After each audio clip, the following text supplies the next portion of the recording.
My good people, now welcome back to Anointed Lady TV. You know say our hobby now to dey give una legit news on politics and many other things wey dey happen for inside this our nation, Nigeria. And like usual, I don come with breaking news. You get one update wey dey my table like this one need share give the general public. The koko be say the crisis wey dey surround the removal of the former Lagos State House of Assembly Speaker wey be Mudashiru Obasa, e don dey deep. Until now don dey pass wetin men be expect. Because right now, the Governors Advisory Council of the All Progressive Congress for inside Lagos State, then reportedly defy our President Bola Ahmed Tinubu's directive to reinstate Obasa as the Lagos State House of Assembly Speaker. Upon say the President of the Federal Republic of Nigeria wey be Asiwaju Bola Ahmed Tinubu bin allegedly sama order say make dem reinstate Mudashiru Obasa as the Lagos State House of Assembly Speaker. Dis men no lis ten. The country person wey dey go by the name Mojisola Lasbat Merenda dey remain the substantive speaker, and majority of lawmakers dey stand behind her in support.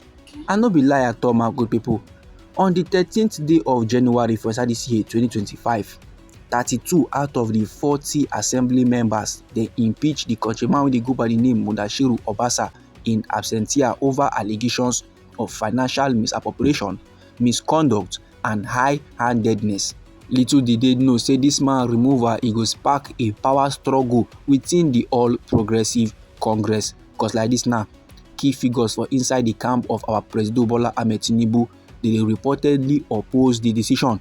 They kick against the removal of Oga Obasa as the Speaker of Lagos State House of Assembly.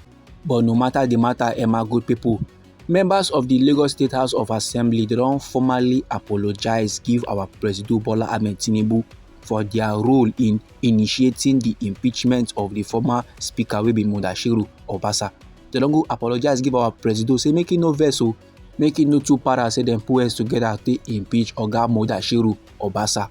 And you see this apology wey this men tender so, my good people, na directive wey come from the leadership of the Governors Advisory Council of the Lagos State All Progressive Congress, and dem drop this directive during an emergency meeting wey dem get on Monday night for inside Lagos House Marina. And no be lie, the GAC wey be the Governors Advisory Council, na dem be the highest decision-making body within the Lagos State All Progressive Congress. And this council so wey be the GAC, dem get force.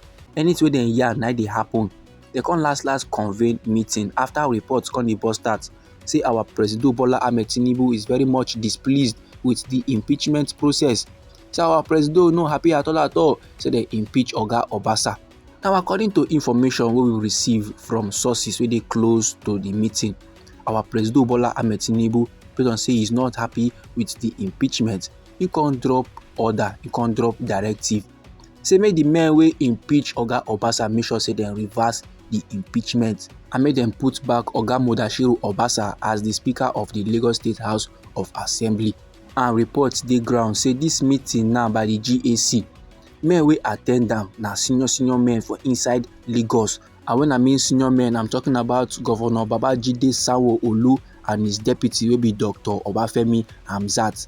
And based on information wey we gather and reports wey we get about the meeting, we dey discover say the kind discussion wey dis men get sake of say dem remove Oga Obasa no be small.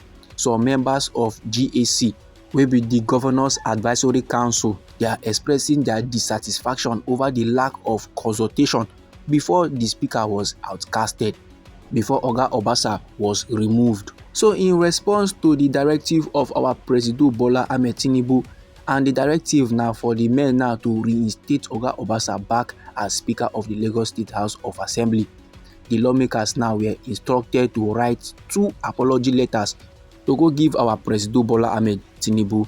The first letter dey serve as an apology for removing Oga Mudashiru Obasa without prior consultation, without doing the needful with key party leaders. And for inside this same first letter, my good people, the lawmakers expressed their commitment to converting the impeachment into a resignation. So like this now, my good people, for inside this letter, these men go apologize give our President Bola Ahmed Tinubu, say they don't do things and things without his notice. But the truth of the matter be say, they no go fit reinstate Oga Obasa back because they don't already plaster new person, no get as e wan be. Den di second letter was written by members from di Lagos West wey be say after a series of disagreements dem don confam dia acceptance of Honourable Mojisola Merenda as di new speaker while disregarding di party's zoning formula. 17 of di 20 lawmakers now from Lagos West dem don sign dis very particular second letter so no be small crisis, no be small controversy, no be small palava sake of say dem remove one man as Lagos State House of Assembly Speaker. And my good pipo, make no forget say some prominent members of the GAC wey be Governors Advisory Council, and these members dey include Senator Anthony Adefuye and Chief Muraina Taiwo. They bin publicly dey criticize the removal of Oga Mudashiru Obasa, and dis men come outside dey yarn say it is very much illegal and it is an affront to the party's leadership to remove Oga Mudashiru as Speaker of the Lagos State House of Assembly.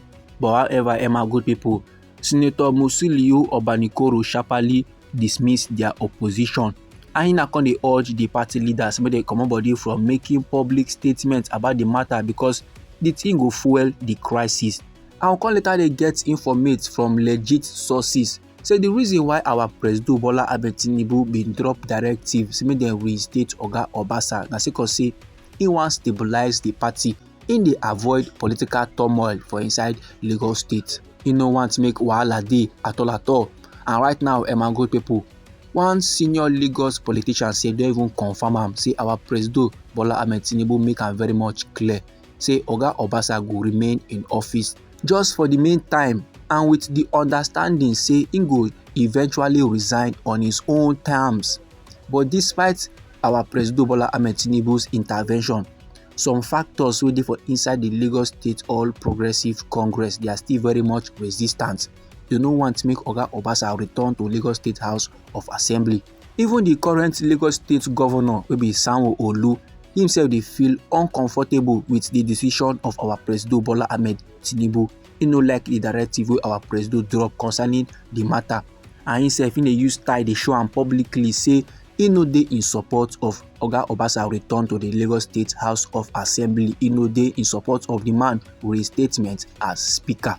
This my good people na the information wey I wan share give the general public. Anyhow the thing be you for body, or if you get contributions about the matter, feel free make you drop am inside our comment section. You know say na we be Anointed Lady TV, na we dey like give una legit intel on the things and things wey dey go on for inside this our nation Nigeria. So if you like this informate and you would like to receive more, try make you subscribe to this our channel and try make you put on the notification bell so that as we dey bring more news dey come, na you go first receive the updates and you go even get am sharp. I dey come inside again to that legit news for you, my good people. Try make you no go anywhere.